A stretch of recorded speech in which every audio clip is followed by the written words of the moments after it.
Hello, friends. This is Rahul Bhardwaj, and I welcome you in this current affair session. There is a big update coming from Varanasi court in this Gyanvapi issue.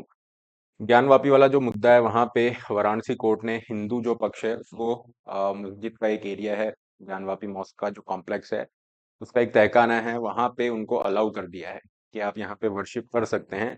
और काफी लंबे समय से वो तहखाना आपका बंद पड़ा था। अगर आप देखेंगे ज्ञानवापी जो मॉस्क है, इस तरह से इसमें 4 मेजर जो सेलर्स हैं, तहखाने हैं, उसमें से शुरू से ही एक जो तहखाना या जो सेलर है, उसकी वो किसके अंडर में था, मतलब उसका जो पोजीशन था, वो जो वहाँ पे पहले प्रीस्ट फैमिली रहती थी, जो परिवार रहता था, उनके अंडर में हमेशा से वो रहा है।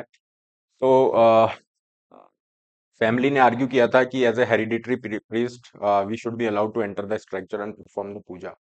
और ये जो सेलर है, तहखाने हैं, यहाँ पे अगर आप देखेंगे अभी कुछ दिनों पहले जो एएसआई की रिपोर्ट आई थी, उस एएसआई रिपोर्ट में भी ये मेंशन किया गया था कि हमने सॉइल के नीचे जो है काफी सारे जो स्कल्पचर हैं, हिंदू डिटीज के स्कल्पचर हैं, हिंदू देवी देवताओं की जो मूर्तियां हैं वो वहां पे हमने पाई है। ये एएसआई रिपोर्ट ने अपनी उसमें मेंशन भी किया था। तो ये जो पूरा मामला है, ये केस आपका जुड़ा हुआ है 1991 में। एक केस फाइल किया गया था वाराणसी कोर्ट के अंदर, जो बहुत लंबे समय तक उस पे कोई मेजर डेवलपमेंट नहीं हुआ। लेकिन जब सुप्रीम कोर्ट का राम जन्मभूमि वाले मुद्दे पे 2019 में जब डिसीजन आया, उसके बाद यहाँ से पूरी सीरीज स्टार्ट होती है।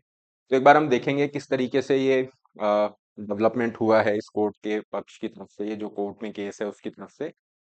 और सुप्रीम कोर्ट के पास भी ये मुद्दा गया, इलाहाबाद हाई कोर्ट के पास भी गया, कि यहाँ पे सर्वे होगा नहीं होगा। बहुत सारे डिफरेंट डिफरेंट एरियाज में इसको डिटेल में यहाँ पे हम डिस्कस करेंगे। अभी के लिए अपडेट यही है कि इस तहखाने के अंदर जो है हिंदू पक्ष को जो है अलाउ किया गया है। प्रशासन को, यहाँ पे एडमिनिस्ट्रेशन को 7 डेज का वर्क दिया गया है टू एंश्योर द अरेंजमेंट्स, ताकि यहाँ पे पूजा की जा सके। ओके। और जो पूजा का अधिकार है वो विश्वनाथ टेम्पल के जो प्रीस्ट हैं उन्हीं को यहाँ पे दिया गया है। इस तहखाने को व्यास का तहखाना एरिया के नाम से भी आपका जानते हैं। चलिए पूरे इशू को डिटेल में डिस्कस करते हैं। जो नए बच्चे हैं, डिस्क्रिप्शन बॉक्स में श्योर आईएएस ऐप का लिंक है। अगर आप सिविल सर्विसेज की तैयारी कर रहे हैं, इसको यूज कर सकते हैं। काफी सारे फ्री रिसोर्सेज यहाँ पे हैं, और ये करंट अफेयर इकोनॉमिकल कोर्स है, इसके लिए भी आप जा सकते हैं। लिंक आपका डिस्क्रिप्शन बॉक्स में है। चैनल को सब्सक्राइब करना ना भूलें।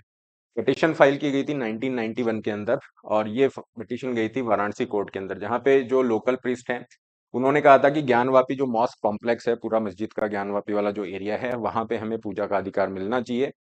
क्योंकि इसको औरंगजेब ने, यहाँ पे जो मंदिर था उसको डेमोलिश यहाँ पे किया। और इसका अगर आप देखोगे जिक्र काफी सारे लिटरेचर वगैरह वहां पे भी मिलता है। खैर, पटिशन का आधार यहाँ पे यही था। तो 91 का जो सूट है जो फाइल किया गया, that was on behalf of आदि विश्वेश्वर विराजमान डिटी, मतलब जो भगवान यहाँ पे विराजमान है, विश्वनाथ भगवान, उनके आधार पे ये किया गया। And it sought the control of the disputed premise and permission to worship, की यहाँ पे पूरे कंट्रोल इस प्रीमाइस का हमें दीजिए और यहाँ पे पूजा का अधिकार भी हमें दीजिए। काफी लंबे समय तक इस पे कोई डेवलपमेंट नहीं हुआ, और ये माना जाता रहा कि प्लेसेस ऑफ वर्शिप एक्ट, जो कि 1991 का एक कानून था, जिसके अंदर कहा गया था कि 1947 को जो भी स्थिति है रिलीजियस प्लेस की, जो अगर मस्जिद है तो मस्जिद, मंदिर है तो मंदिर, वैसा ही रहेगा, उसमें कोई परिवर्तन नहीं होगा। तो पार्लियामेंट इन 1991 का ये जो एक्ट है, प्लेसेस ऑफ वर्शिप एक्ट के नाम से हम इसको जानते हैं, इसमें केवल एक एक्सेप्शन था, वो था राम जन्मभूमि का। बहुत लंबे समय तक ये माना गया है कि इस तरीके से क्या प्लेसेस ऑफ वर्शिप एक्ट जो है वो क्या प्रोहिबिट करता है, इस तरह की पिटिशन भी फाइल की जा सकती है या नहीं की जा सकती, क्योंकि कोर्ट में अगर केस जा रहा है तो कहीं ना कहीं वो वायलेशन में माना जाएगा कि प्लेसेस ऑफ वर्शिप एक्ट के वायलेशन में है। लेकिन जब एक बार सुप्रीम कोर्ट का 2019 में राम जन्मभूमि वाला डिसीजन आता है, तो ये वापस से केस रिवाइव होता है। ठीक है। और फिर यहाँ पे लोअर कोर्ट के अंदर पिटिशन फाइल की जाती है कि ये जो ज्ञानवापी मॉस्क बनाई गई है, इलीगल तरीके से यहाँ पे बनाई गई है, और यहाँ पे आर्कियोलॉजिकल सर्वे की तरफ से इसका परीक्षण कराया जाए कि ये जो आपका मॉस्क है, इसका रिलीजियस करेक्टर क्या है, या इसका रिलीजियस करेक्टर जो है मॉस्क का है या टेम्पल का है। तो ये यहाँ पे किया गया। वाराणसी जो कोर्ट है उसने डायरेक्ट किया आर्कियोलॉजिकल सर्वे ऑफ इंडिया को कि हाँ, आप इसका जो है सर्वे करिए और हमारे को रिपोर्ट दीजिए। लेकिन मस्जिद जो पक्ष है उसकी तरफ से,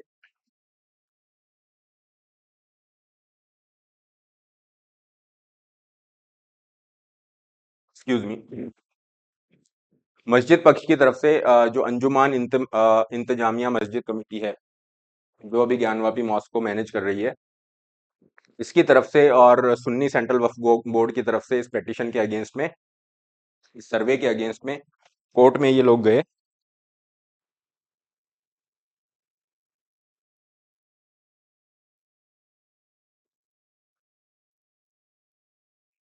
एक्सक्यूज मी, कोर्ट में ये लोग गए और ये जो वाराणसी कोर्ट ने जजमेंट दिया था कि भैया एएसआई का सर्वे करा लो, इसके अगेंस्ट में ये जाते हैं और कहते हैं कि एएसआई का सर्वे आप नहीं करा सकते हो क्योंकि जो प्लेसेस ऑफ वर्शिप एक्ट है इसके वायोलेशन में है। प्लेसेस ऑफ वर्शिप एक्ट का जो सेक्शन है, स्पेशली अगर हम 4 की बात करें, तो वो यहाँ पे मना करता है कि कोई भी जो रिलीजियस कैरेक्टर है, किसी भी कोई भी धर्म का प्लेस हो सकता है, मंदिर है, मस्जिद है, उसको चेंज नहीं कर सकते। 1947 में जैसा है वैसा ही रहेगा। तो इलाहाबाद हाई कोर्ट ने यहाँ पे स्टे दे दिया, एएसआई को सर्वे करने के लिए यहाँ पे मना कर दिया, स्टे यहाँ पे दे दिया गया। फिर मार्च 21 के अंदर ये सुप्रीम कोर्ट के पास भी मैटर जाता है। हालांकि अभी भी सुप्रीम कोर्ट के अंदर है, ऑर्डर वहां पे नहीं आया, लेकिन बहुत बड़ा ऑब्जर्वेशन आया। और किन की बेंच से आया? उस समय पे जो CJI chief justice of India थे, बोबडे साहब, उनकी तरफ से आया। और यहाँ पे आप देखोगे सुप्रीम कोर्ट ने जो ऑब्जर्व किया, वो कहा कि finding the nature of religious place is not barred under the 91 law. कि 91 का ये जो लॉ है, इसके अंदर ये तो सही है कि आप जो रिलीजियस कैरेक्टर है किसी भी प्लेस का, उसको चेंज नहीं कर सकते, लेकिन आपको पहले पता तो चलना होगा ना कि नेचर क्या है रिलीजियस प्लेस का, है ना? What is the original nature of that particular religious place, कि वो क्या मस्जिद है या मंदिर है। ये थोड़ा हमें देखना होगा। इसको इस तरीके से समझिए, अगर कोई मस्जिद है, ठीक है, वहां पे अगर मूर्ति रख दी जाती है, तो ऐसा नहीं है कि वो यू हैव दिस कि वो टेम्पल बन जाएगा, या कोई टेम्पल है, ठीक है, वहां पे अगर कुछ इस तरह से हो जाता है तो वो मंदिर बन जाएगा। तो ये रिलीजियस जो नेचर होगा रिलीजियस प्लेस का, कि वाकई में जो ये स्ट्रक्चर है, मंदिर, मस्जिद, या जो भी रिलीजियस प्लेस है, उसका नेचर क्या होगा। तो कोर्ट ने कहा कि इसके ऊपर कोई बाड़ नहीं है, इसको तो आइडेंटिफाई करना पड़ेगा कि हाँ, नेचर ऑफ रिलीजियस प्लेस क्या है, और यहीं से फिर वापस से दरवाजे खुलते हैं। Getting this? और कोर्ट ने यह भी कहा कि to identify a religious character of a place, okay, may not necessarily fall to the provision 3 and 4 of the places of worship act। तो यहां से चीजें जब सामने आई, तो फिर आप देखोगे मई 2022 को एक वीडियोग्राफिक सर्वे जो है कॉम्प्लेक्स का कराया गया, है ना, लोकल कोर्ट के द्वारा एक वीडियोग्राफिक सर्वे कराया गया। और उसके बाद आपने देखा होगा बहुत कंट्रोवर्सी हुई, क्योंकि वीडियोग्राफिक सर्वे जब कराया गया, वजू करने की एक जगह होती है ना, जहाँ पे नमाज से पहले जो है हाथ पांव साफ किए जाते हैं। तो वहां पे आप देखोगे कि एक स्ट्रक्चर मिली, जैसा आप यहाँ पिक्चर में देख पा रहे हैं, जिसको हिंदू पक्ष ने क्लेम किया कि ये शिवलिंग है।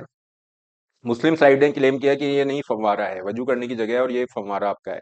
लेकिन यहाँ पे एक और एविडेंस आ रहा है इसके पक्ष में, वो ये है कि ये जो शिवलिंग जहाँ पे मिला है, उससे लगभग 80 फीट की दूरी पे बिल्कुल इसके जो अपोजिट है, आप देखेंगे मंदिर परिसर जो है वर्तमान में, वहां पे अभी नंदी जी विराजमान है, और नंदी जी का मुंह इस तरफ है। और आप अगर हिंदू आर्किटेक्चरल स्टाइल देखते हैं, तो कहीं ना कहीं वो भी इस बात को जस्टिफाई करेगा। खैर, 2023 में आते हैं। 2023 में आप देखोगे तो वाराणसी जो डिस्ट्रिक्ट कोर्ट है, उसने यहाँ पे एएसआई सर्वे के आदेश दे दिए। Getting this? और इलाहाबाद हाई कोर्ट ने यहाँ पे शिवलिंग की जो कार्बन डेटिंग है उसके रिगार्डिंग भी यहाँ पे आदेश दिए। लेकिन वाराणसी डिस्ट्रिक्ट कोर्ट की तरफ से जो एएसआई सर्वे का आदेश था, जिसकी रिपोर्ट अभी कुछ दिन पहले, ओके, आई थिंक 25 को ही आई है, 25 जनवरी को आई है, तो ये रिपोर्ट यहाँ पे आती है। और इलाहाबाद हाई कोर्ट के अंदर काफी सारी पिटिशन गई मुस्लिम साइड की तरफ से कि आप एएसआई का ये जो सर्वे है इसको रोक दीजिए, this will be in violation of this places of worship act etcetera. लेकिन इलाहाबाद हाई कोर्ट ने इन सबको खारिज किया, वापस से एएसआई का सर्वे रिज्यूम होता है, और फाइनली हमारे पास पब्लिक के पास जो रिपोर्ट आती है, वो आती है जनवरी 24 के अंदर। एएसआई की जो रिपोर्ट है वो क्लियरली ये मेंशन करती है, एक तरह से हैंस प्रूव ही कर देती है कि यहाँ पे पहले मंदिर था। आर्कियोलॉजिकल उसके काफी सारे साक्ष्य मिलते हैं। स्पेशली जिस तहखाने की हम बात कर रहे हैं, उसी में से एक तहखाना है जहाँ पे हिंदू देवी देवताओं की मूर्तियां मिली। ओके, आर्किटेक्चर के आधार पे इन्होंने एस्टेब्लिश किया, एएसआई आर्कियोलॉजिकल सर्वे ने, की this was the Hindu temple. बहुत सारे ऐसे पिलर्स हैं जिनको जो है रीयूज किया गया है कंस्ट्रक्शन के अंदर। इंस्क्रिप्शन यहाँ पे मिले हैं, और काफी सारे नाम इंस्क्रिप्शन पे हमें मिल रहे हैं, जो कि लॉर्ड शिवा हैं, उन्हीं के नाम है। जैसे आप देखोगे रुद्र हैं, उमेश्वर हैं, ये सब महामुक्ति मंडपा, इस तरह के नाम हैं जो हिंदू टेम्पल आर्किटेक्चर स्टाइल है उससे मिलते जुलते हैं। तो ये सारी चीजें हैं। फिर लिटरेरी एविडेंस भी यहाँ पे मिल गया, जो कि राम मंदिर वाले केस में इस तरह से बहुत क्लियर नहीं था। लेकिन यहाँ पे औरंगजेब की जो बायोग्राफी है, मासिर आलमगीर, वहाँ पे मेंशन किया गया है, ओके, बाकायदा, कि इस टेम्पल को, यहाँ पे जो टेम्पल था उसको डेमोलिश किया गया है एम्परर के सरमन पे, इनके आदेश पे, इस तरीके से। तो एक मेजर डेवलपमेंट है, देखते हैं किस तरीके से आगे चीजें जाएगी। लेकिन अभी जो बहुत बड़ा जो मुद्दा है, हालांकि मंदिर कमेटी जो है इस ऑर्डर को चैलेंज करेगी हाई कोर्ट के अंदर, अ, बड़ा मुद्दा जो है वो यहाँ पे ये है, प्लेसेस ऑफ वर्शिप एक्ट जो है उसको, उसकी कॉन्स्टिट्यूशनलिटी को लेके जो चैलेंज है सुप्रीम कोर्ट में अभी भी पेंडिंग है। उसमें जो जजमेंट आएगा वो देखने लायक होगा। Okay, so this was the major development, और एक टाइमलाइन आपको बताने की कोशिश की है, क्योंकि ये बहुत उलझा हुआ सा केस है। So I hope you can make understanding of this particular issue. This is all, don't forget to subscribe the channel guys, okay. अगर आप यूपीएससी सिविल सर्विसेज की तैयारी कर रहे हैं, करंट अफेयर रिलेटेड अपडेट्स इस चैनल पे प्राप्त कर सकते हैं। इसके अलावा डिस्क्रिप्शन बॉक्स में श्योर आईएएस ऐप लिंक है, जिसमें काफी सारे फ्री रिसोर्सेज हैं। आंसर राइटिंग डेली बेसिस पे, daily prelims quiz, daily current affair updates, ये फ्री रिसोर्सेज है जिनको आप यूज कर सकते हैं। इसके अलावा 2024 प्रीलिम्स का 2 साल का पूरा करंट अफेयर कवरेज आपको मिल रहा है, और complete economic course is also there. दोनों के लिंक आपको डिस्क्रिप्शन बॉक्स में दिए गए हैं। That's all for today, have a great day, be blessed.